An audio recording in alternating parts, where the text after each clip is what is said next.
महोदय, राम और परशुराम में तात्विक रूप से कोई भेद नहीं, दोनों भगवान विष्णु के ही अवतार हैं। इस थोड़ा बुद्धि का भेद है।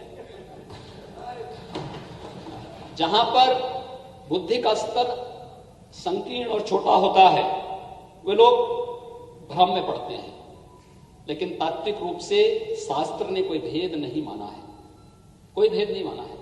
और फिर हम सब के यहां लोक भाषा में संत तुलसीदास जी ने तो बहुत अच्छे ढंग से इसकी विवेचना की है, बहुत अच्छे ढंग से इसको प्रस्तुत कर दिया है। जब धनुष भंग के समय भगवान परशुराम पधारते हैं तो मर्यादा पुरुषोत्तम भगवान श्री राम के ही मुंह से उन्होंने कह दिया कि राम मात्र लघु नाम हमारा, परसु सहित बड़ नाम तुम्हारा। देव एक उद्गुण धनुष हमारे, नवगुण पनम पुनीत तुम्हारे। सब प्रकार हम तुम सन हारे, क्षमो विप्र अपराध हमारे। ये भगवान राम की मर्यादा है भगवान परशुराम के प्रति इस प्रकार के सम्मानजनक शब्दों का उच्चारण करना कि हे देव, हमारे तो एक ही गुण है धनुष, लेकिन आपके तो परम पवित्र सम, दम, तप, शौच, क्षमा, सरलता, ज्ञान, विज्ञान और आस्तिकता, ये सभी 9 गुण आप में हैं। हम तो सब प्रकार से आपसे हारे हैं क्योंकि आप विप्र हैं और हमारे अपराधों को क्षमा कीजिए।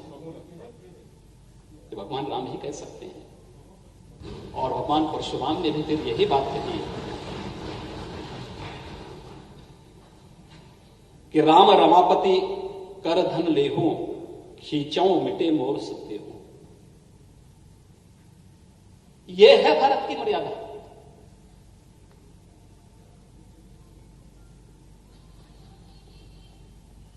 भगवान विष्णु का वह धनुष कि आखिर ये संदेह मिटे कैसे, क्या मैं जो देख रहा हूं क्या वो सच है। और उन्होंने यही कहा, हे राम, जो मैं देख रहा हूं ये धनुष लीजिए, इसका संधान कीजिए। और वो धनुष स्वतः ही राम के पास पहुंचता है और उसके बाद पुनः भगवान परशुराम के मुंह से निकल पड़ता है कि जय रघुवंश बनज बन भानु, गहन दनुज कुल दहन कृषानु। जय सुर विप्र धेनु हितकारी, जय मद मोह कोह ब्रह्महारी।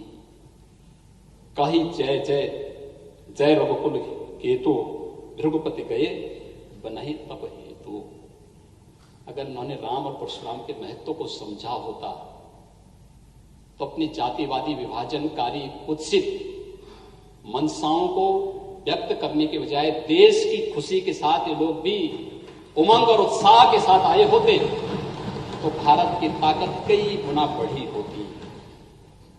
लेकिन दुर्भाग्य है उन लोगों का, वो देश की खुशी के साथ खुश नहीं हो सकते, क्योंकि देश की खुशी के साथ, राष्ट्र मंगल की खुशी के साथ वही लोग खुश हो सकते हैं जिनमें मर्यादा होती है, जिनमें धैर्य होता है। और लोकतंत्र में मर्यादा और धैर्य अत्यंत महत्वपूर्ण है, क्योंकि लोकतंत्र बगैर लोक लाज के नहीं चलता। ये लोक लाज बहुत महत्वपूर्ण होता है। व्यक्ति कुछ समय के लिए झूठ का सहारा लेकर के समाज के चेहरे पर धूल तो झोंक सकता है, लेकिन विधाता से कभी बच नहीं सकता है, कभी नहीं बच सकता है। और ये गलती वे लोग कर रहे हैं जो 492 वर्षों की गलती के परिमार्जन के फलस्वरूप अयोध्या में जो अवसर आया है, उस अवसर पर भी जिन लोगों ने राजनीति करके और उस अवसर को धूमिल करने का प्रयास किया है, महोदय, उन लोगों को समाज जवाब देगा, समय के अनुरूप जवाब देगा, अवश्य जवाब देगा।